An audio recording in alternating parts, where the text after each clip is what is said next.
Баршаңызға сәлем достар. Сіздермен бірге Лаура.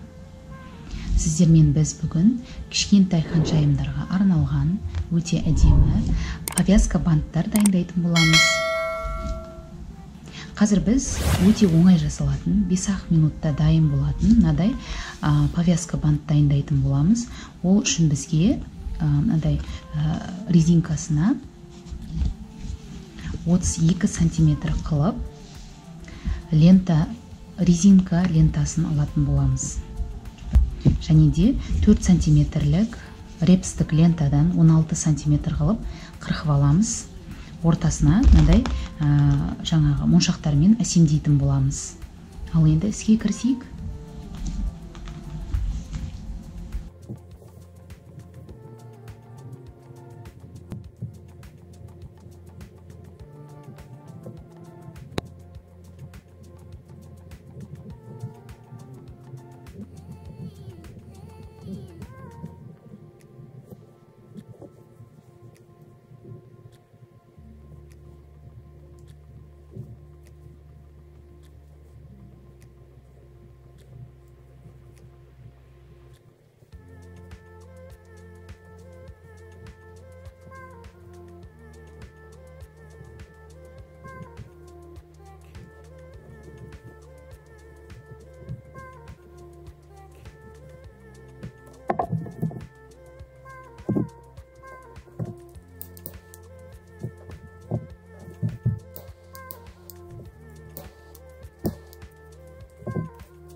Міне достар, осымен біздің повязка бантымыз дайын болды. Өте әдемі көрінеді.